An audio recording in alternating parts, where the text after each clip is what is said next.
Alors salut la famille, salut les amis, c'est encore Damien et bienvenue dans World Citizens, des citoyens du monde.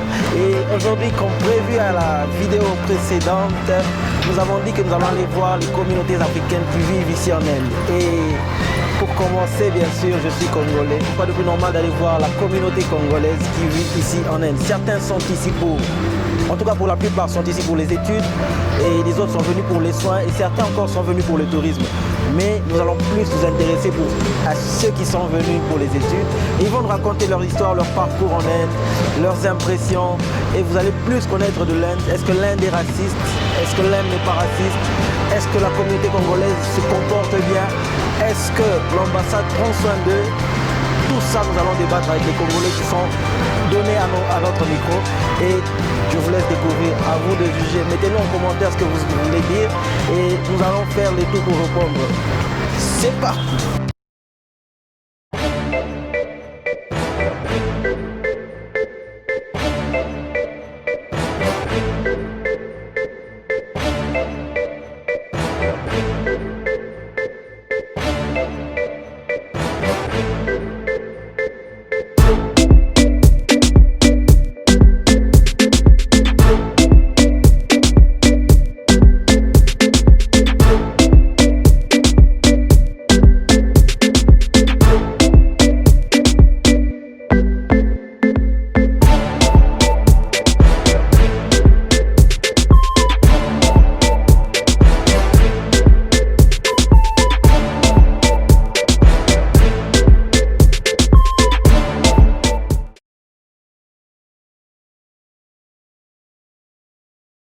Bon, moi je suis Rufin Kazadi, je me présente. J'ai fini en BCA, Bachelor of Computer Application, à Sharia College. En fait, je réponds au nom d'Isa Bala. Je suis congolais. Je suis en Inde depuis 2013 et je vis ici en Inde. Je suis étudiant il y a maintenant 7 ans et quelques mois passés. Bon, d'abord pour moi, je suis Elimanetre. La plupart des gens m'appellent Elimanetre. Mais là, le nom de mon passeport, c'est Gelor Omokende. Je suis congolais 100%. Moi, Namboka. Non, moi je suis votre frère, je suis Jancy Elijah Kitumbo. Je suis congolais vivant en Inde, précisément dans la ville de Bangalore. Bien sûr, je m'appelle Kevin Gangolé, je suis étudiant ici. Je fais mon master en finance. Voilà, j'avais fini au pays en gestion financière, en fait, à la faculté des sciences économiques et de gestion. En plus, je suis arrivé ici et vraiment j'ai rencontré des vieux amis, par exemple, des amis d'Imara. Alors c'était un plaisir vraiment de les rencontrer. Et je suis étudiant, j'ai fait le Master of Business Administration à ASBC. ASBC c'est Indian School of Business and Computing. Aux ala neutre ou bientôt sur la pena makam. Quelle est la vérité face à face pour les Congolais bana Bangalore bayo comme amboli na kacha diaspora?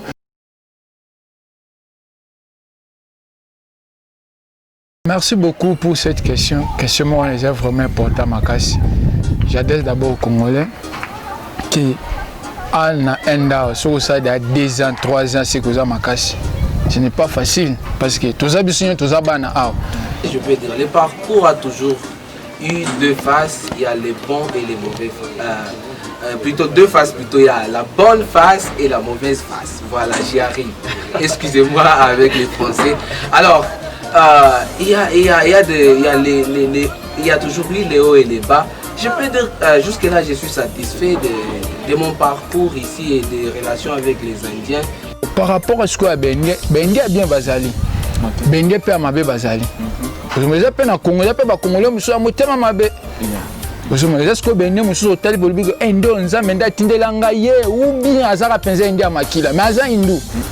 Vous savez, est-ce qu'on a un bon habitude sur les que mutaza chrétien, mais azara mutema amabe le rôle à jésuite. Moi qui devais être dans un collège X, et quand les papiers arrivent, je suis dans un collège Y. Alors, je ne veux pas faire la publicité. Alors, j'appelle la personne qui était déjà ici en Inde parce qu'on m'avait mis en contact avec cette personne.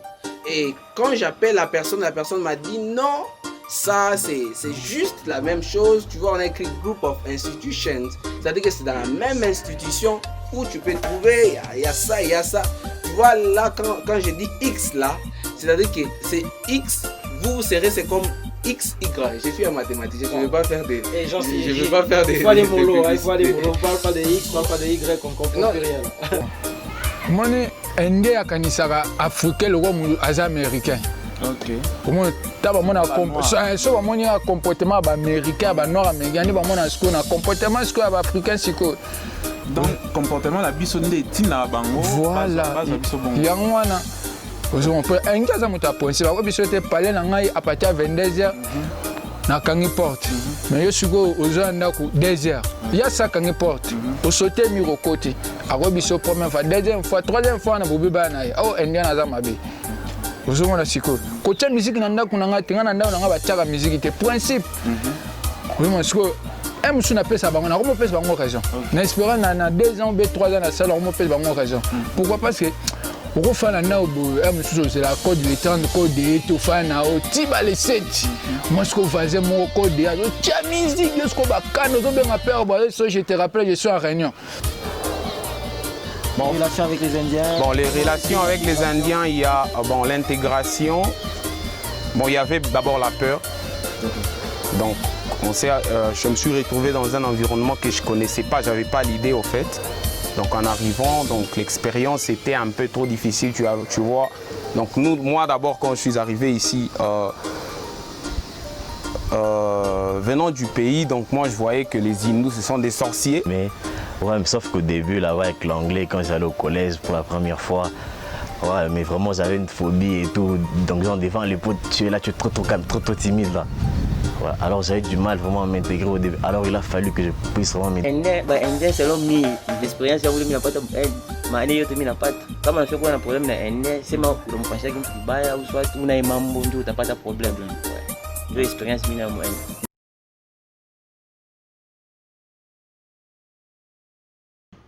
La communauté n'existe pas quand même. Pour le moment, tu es communauté, tu es président de la communauté Ninani. Avant, tu es président de cette personne, mais pour le moment, tu es président de la communauté Ninani. Ninani m'a représenté la communauté pour le moment. Premièrement, d'abord, à propos de la communauté, je salue d'abord tous les sénateurs à vie, Tony Simba et je suis Mahanga. Je vous salue en passant. Bon, à propos de la communauté, moi, quand je suis arrivé à Bangalore, après une semaine, Nakouti ba escroquer ba tout le monde l'art, ba étudiant. On sait qu'on vient de parler non. À propos escroquerie les qui m'a cassé. Il y a un autre aussi en état de droit.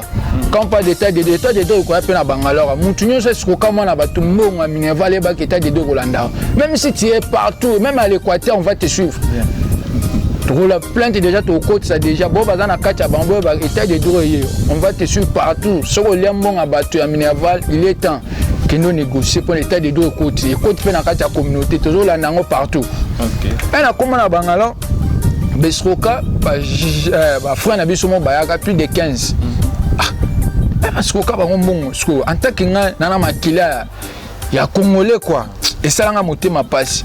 Tout ça na président nangana Joseph Mouluma tozaka na on a un attaque. Qu'est-ce qu'on peut faire pour na ba étudier singana le koyo président na mupa ya kana l'action zela et na kota na chemin on a na comprendre souci à côté bando nanga ba congolais. Ouais, mais si vraiment je pourrais dire un truc par rapport à la communauté. Ouais, mais il faut qu'ils sachent vraiment comment poser un problème. Ouais, voilà, parce que ouais, voilà, le problème est résolu. Ouais, voilà, donc genre, ça dépend de comment est-ce qu'on a posé les problèmes en fait. Alors vraiment, ils doivent vraiment aider vraiment les gens qui sont en tôle, ouais, tous en fait. À propos de la question, d'abord, d'abord, dans la communauté. Oui. Je suis Mahanga, à Belé, à Belsinda, na Carlos Tambwe. Ya batu ba edanga pe belé ba pesanga dire ba laisanga nzela voilà chemin yango bo ba laisanga pe bolingo ya ko aider heureusement peu ezana ba congolais des congolais ici à Bangalore tu peux les croiser comme ça dans la tu les salues comme ça ils te répondent pas.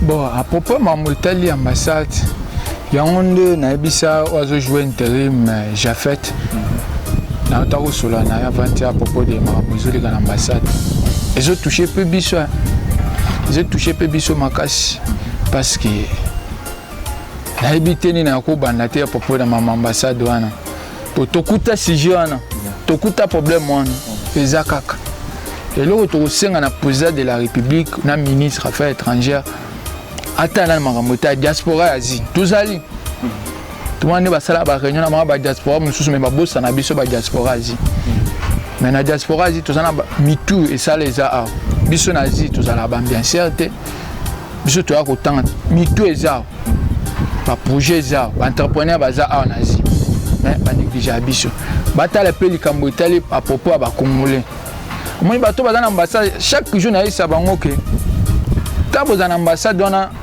boza teke pona bendien boya awa en tant que biso toza awa osomo so tant biso toza awa bino pe boza awa eza teke bino bokoma ba chef na biso te boza nde ba travailler na parce que biso toza batinda bino na ambassade pona biso bato toza awa pourquoi un problème bo aider biso ce que problème eza besoin aider biso te ce que je la sais.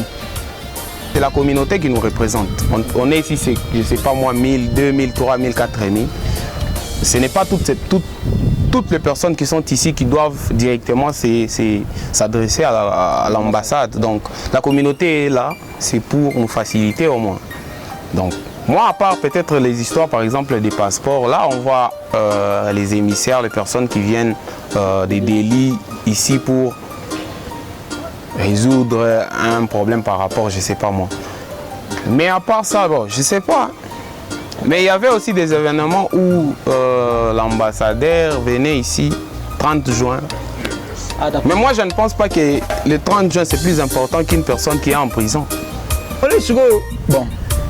Moi je trouve ça, bon, je ne sais pas comment je peux parler à propos de ça parce que il y a des, vous pouvez organiser quelque chose, rencontre pour les Congolais, mais pas quoi Congolais, communauté, mais les gens qui disent sur quoi j'ai un problème, est-ce que je peux voir les numéros des présidents de la communauté? Alors quand tu vas m'appeler comme ça, tu es président, bon, je s'intéresse à la communauté, bon, n'a quoi une énergie, tu as quoi idée. Il fallait subir une communauté qui existe. Je laisse qu'on a tout le il y a mis trop en église. Bien. Mais personne trop en église commis ça chaque jour. Non, non. Pourquoi on a commis ça? Mais quand on va mettre commis ça, à moi la communauté va s'adhérer quoi. C'est pas le travail sur la communauté va t'avoir. Ouais. À ton qu'on a membre communauté attaque ma communauté rien. Il y a un peu ça fait mal, ça fait mal. Nous sommes maintenant dans le moment de confinement. Tu sais combien de personnes les passeports expirent? Combien de... Ça fait déjà 3 mois. Batouana, Bazana oversea déjà. Alors, maintenant, il faut avoir la pénalité. Si aujourd'hui la police commence à traiter, le pays sur quoi à niveau. Ça fait mal. Batouana, mais passeport qu'est-ce qu'on peut faire? Vous posez l'ambassade. Vous proposez Nini. Proposition à les années. Non. Le quoi, ma passeport, ça peut être. On fait ceci, on fait ceci. Non. Mais votre côté, chaque jour, visa n'a pas expiré. Parce que la police a quand batouana et quand ils tini bangola na bisika bikauka na prison. Ce temps que tina bangola nana obimisa moka ba famille pauvre ba komo kanisa sumo mama tembele manini pour na obimisa sumo na prison. Tandis que moi na mbongo na ba passeport. Selon moi, c'est à chaque fois tout le monde mais il y a une communauté congolaise à tout pendant mbeli sibenyo ba entre nous ba congolais. Na communauté nini ambassade peut être tout à yesu tout soutenir atako kinto tayi gumo parce que na shika passer ambassade n'existe. Ata kama na mambo kite kwa ambassade ni bana pacha tu ma longue histoire. Donc sur